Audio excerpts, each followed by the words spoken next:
Welcome back, everyone. Today we're making a crossbody bag with a flat pocket front. This bag measures in at 7.5 by 8 with a 2.5 inch depth. It has multiple pockets on the inside and outside. It's also super easy to make, so if you are new to sewing, you should have no problem following the easy step-by-step tutorial. With all that being said, don't forget to grab the printable pattern and let's get started.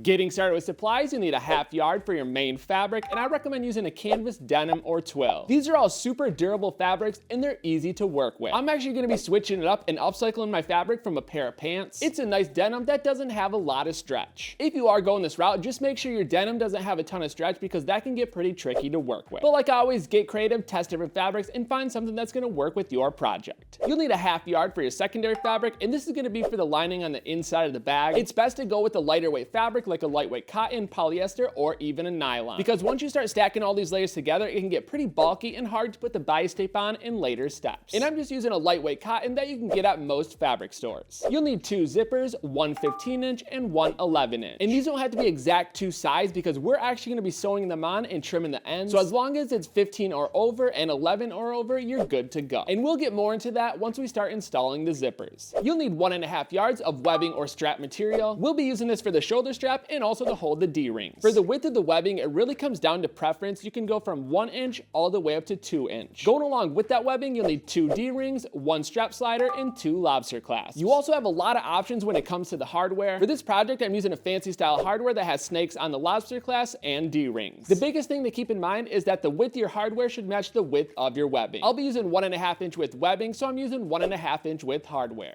You'll need 1 to 2 button snaps, and this is going to be used for the flap up front. I actually went with the magnetic style, but you can switch it up and just do a regular standard snap button. Again, it comes down to preference and how you want that flap to feel. I like the magnetic snap up front. It's super easy to install and I just like the way it feels. This supply is optional. If you're not adding the flap up front, then you don't need the magnetic snap. Lastly, you'll need your pattern. This pattern is available at properfitclothing.com. It's super easy to use. All you do is print it out, tape it together, and you're ready to go. Real quick, before you tape it together, the best thing to do is to cut off the top and one of the side edges. This is going to allow you to overlap the pages for a perfectly aligned pattern. And once you have all your supplies gathered and your pattern printed out, it's time to move into cutting. And after cutting out your pattern, it should look like this. Be sure to check your printer alignment for the best possible results. And from here, we're going to cut on the outside of the black line. And once you cut out the fabric, you're going to want to end up with 2 bottom side panels, 1 cut out of your secondary fabric and 1 cut out of your main fabric.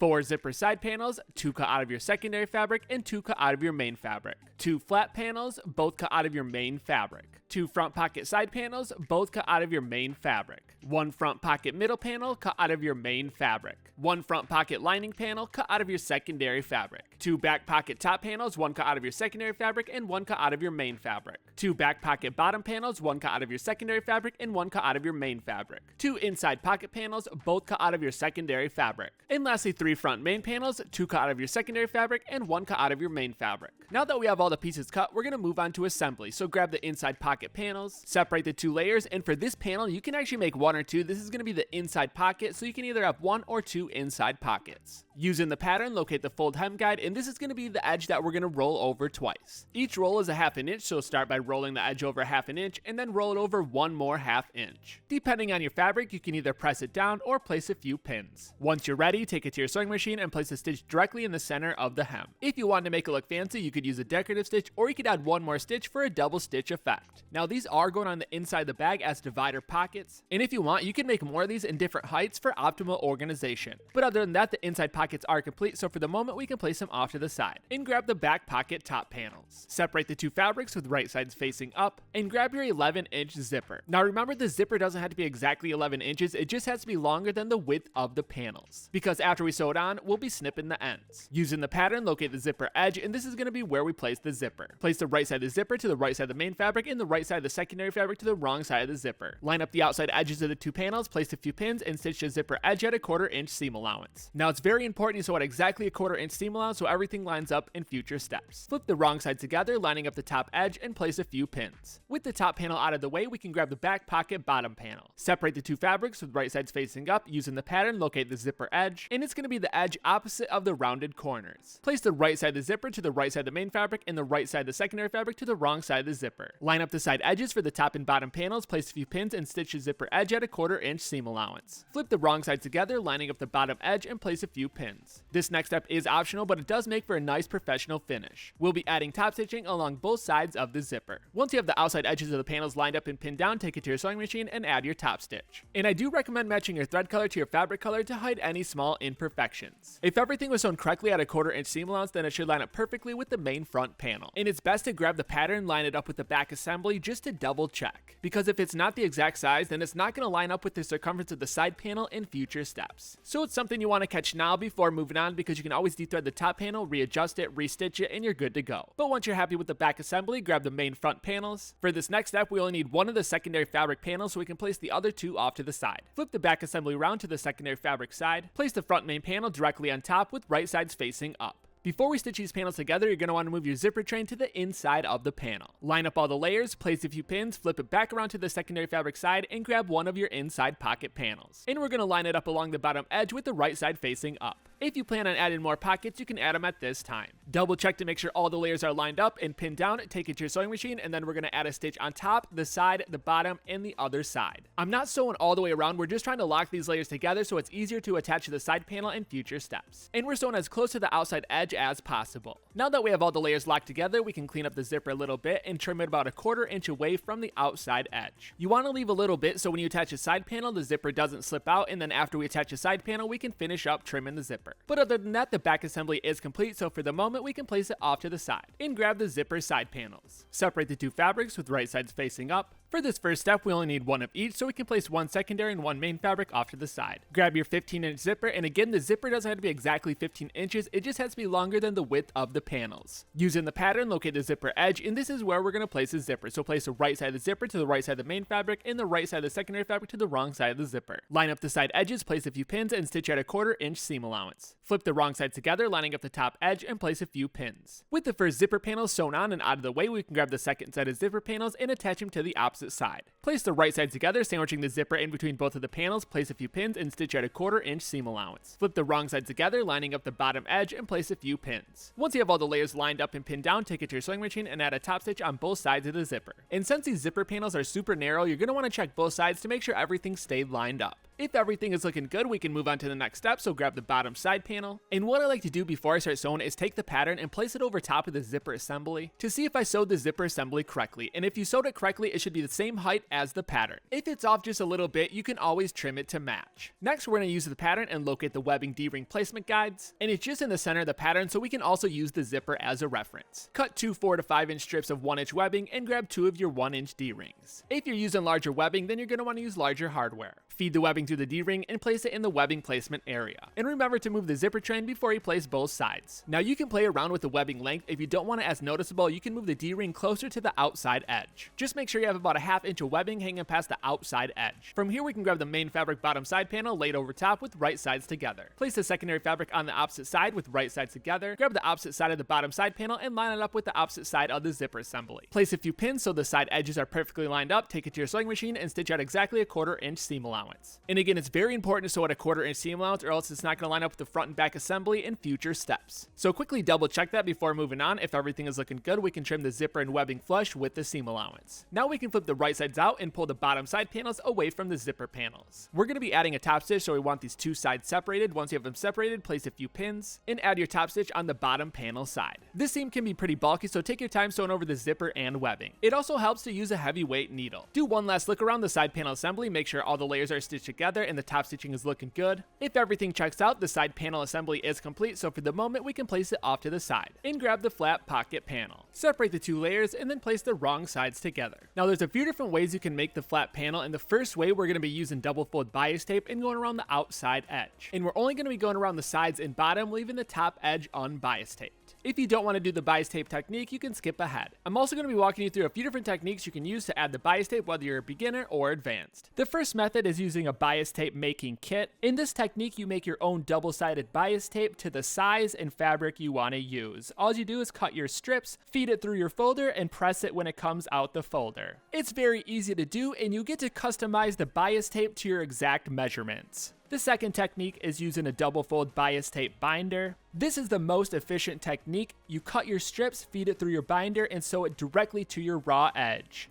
And the last technique is using pre-made double fold bias tape.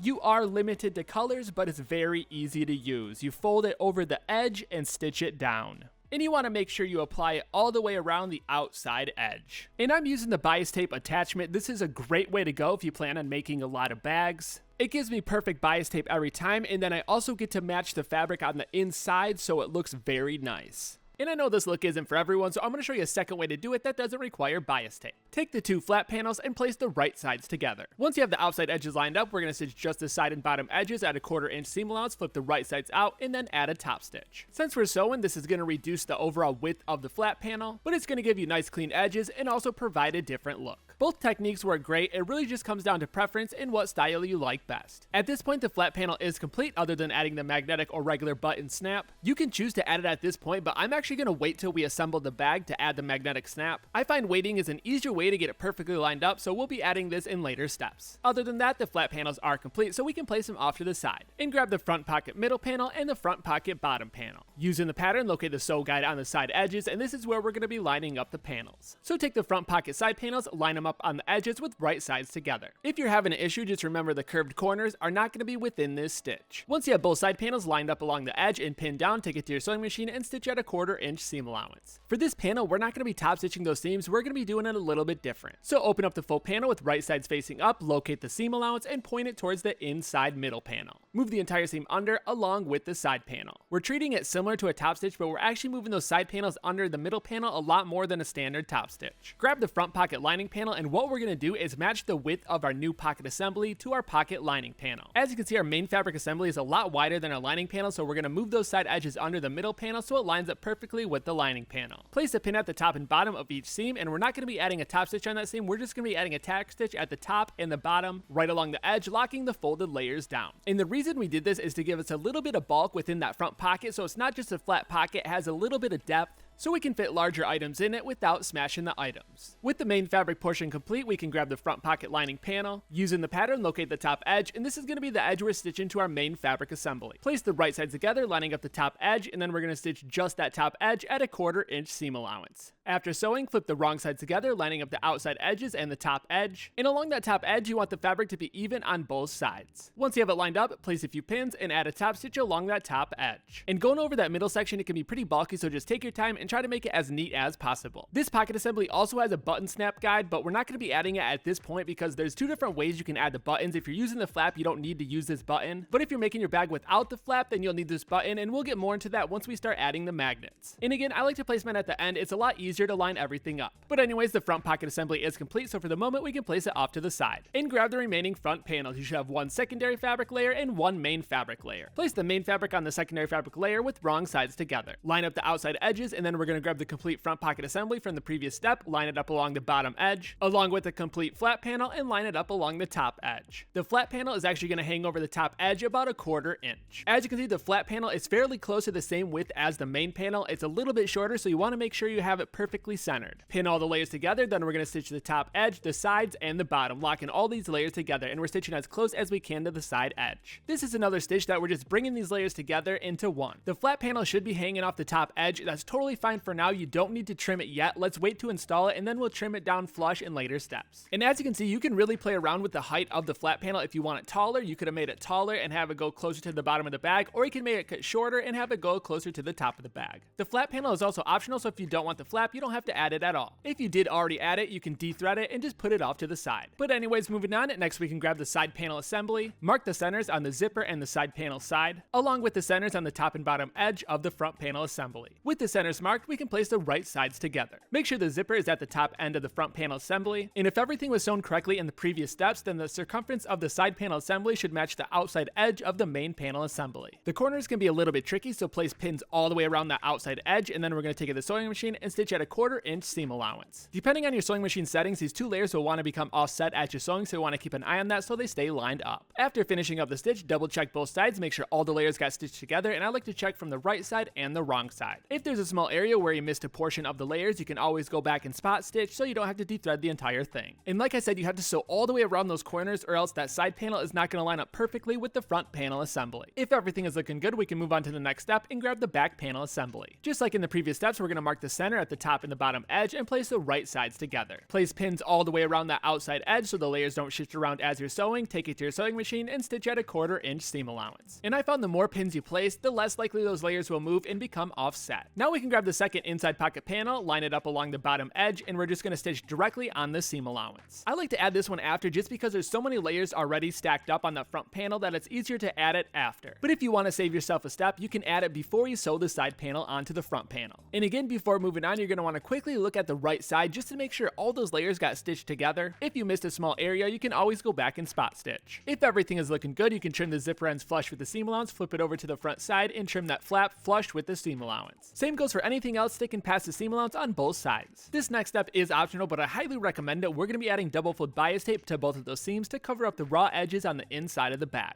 And you can use any technique we went over in the previous steps. I'll be using the bias tape attachment, and this is a great way to go if you plan on manufacturing these bags because it really speeds up the process. Not only does it speed up the process, but it adds another layer of strength along the outside edge. Also, when you flip the right sides out and you have the bias tape on the inside, it pushes out the corners for a more structured look. That's going to complete the sewing portion of the bag. Now we can move on to adding the magnetic snap up front. I'll be adding my snap to the flat panel, but if you didn't add the flat panel, then you're going to add your snap to the pocket panel. So what I'm going to do is pull the flat panel all the way down, line it up perfectly in the center, and mark it with chalk. I'll be using standard magnetic snaps. They come in a kit with a bunch of different finishes and also the tools you need to install them. If you don't want to use magnetic snaps, you can swap them out for any sort of snap button. These ones are super easy to install. We're going to first punch the opening, feed the non-magnet side through the opening from the bottom side of the flap, and add the button on top. And the non-magnet side is typically the thinner side of the magnet snap. To install them, I'll be using a hammer die that came with the kit. Place the base on the closure side and hammer it down from the top. With the flap snap in, we can lay it out flat, see where the magnet falls, and mark it with chalk. And I like doing it this way so the flap falls naturally and it lines up perfectly. Once you found that perfect spot, we're going to install the second half of the magnetic snap the same exact way. And as you can see, I only added one magnet snap to the flap. You can also add one on the top of the pocket if you would like, but there's no need to since you already have one on the flap. But if you didn't add the flap, then I do recommend adding one to the top edge of the pocket. That's why I put two placement guides on the pattern just in case you made one with the flap and without the flap. You can also change it up and use different type of closures for the front flap like purse closures or even buckles. These little details go a long way and really gives you a different bag in the end. But anyways, that's going to complete the bag portion of the project, so for the moment we can place it off to the side and grab our webbing. Now there's a ton of different ways you can make the strap. I'm going to be making mine out of webbing, and this is 1 1/4 inch webbing. Feel free to switch it up and use any width webbing, or you can even make your webbing out of upcycled material. This is an example of that. It's a strap I made out of the upcycled material. All I did was cut multiple strips and sewed them together. Either method works. It really comes down to what style you want to make for your strap. Along with your strap, you'll need hardware. You'll need 2 lobster clasps and 1 strap slider. The biggest thing to remember is that you want your hardware to match the width of your webbing. Now that we have all the components, we're going to lay out the webbing, and my webbing strip is about 1.5 yards. This is on the bigger side, and if it's way too big after you get done sewing it, you can always de-thread one side, trim it down, and re-stitch it. But the bigger you go, the more adjustment you will have. Start by feeding the strap adjuster on, add 1 lobster clasp, pull some slack out of the center of the strap slider, feed the webbing end back through the bottom end of the strap slider, roll the webbing end over twice, and pin it down. Add the second lobster clasp to the opposite side, roll the webbing end over twice, and add a pin. Once you have both sides pinned down, we're going to take it to the sewing machine and add a tack stitch over both rolled edges. I do recommend going back and forth a few times to really lock those layers together so it doesn't rip out over time. And if you chose to make your own strap, you're going to install the hardware the exact same way. At this point, you can try it on, see how it fits. If it's too big, you can de-thread one side, trim the webbing down, and then re-stitch it. But if it fits good, you can attach it to your bag and move into the final steps. I use leather strips added with double-sided rivets. This is a great and cheap way to go. And you can also double them up as utility and use them for clipping things too. And the cool thing about this bag pattern is that there's multiple ways you can make this bag. It comes down to the pocket layout. You can make it just like we did in the video, or you can switch it up and make your own pocket configuration. Meaning you can have 2 zipper pockets, 1 up front, 1 in back. You can have 2 flap pockets. You can have pockets without flaps, or you can make your own style of pockets and add them on both the front and the back panels. It's a great foundation pattern to start with and build off of as you go. So have some fun with it, get creative, and make a bag that's really unique to your style. And there you have it, your crossbody bag is complete. Hopefully yours turned out as good as mine did. There's so many different pocket configurations you can make with this bag. You can have the zipper be up front with the flap over the zipper. You can have no flap at all and just a pocket up front. You can have 2 zipper pockets on the back and the front, or you can have flat pockets on both sides. There's so many different options, so have some fun with it. And like always, I love to see what you come up with, so tag me on Instagram at Properfit Clothing. And until then, I'm gonna keep the videos coming at you, so I'll see you next time.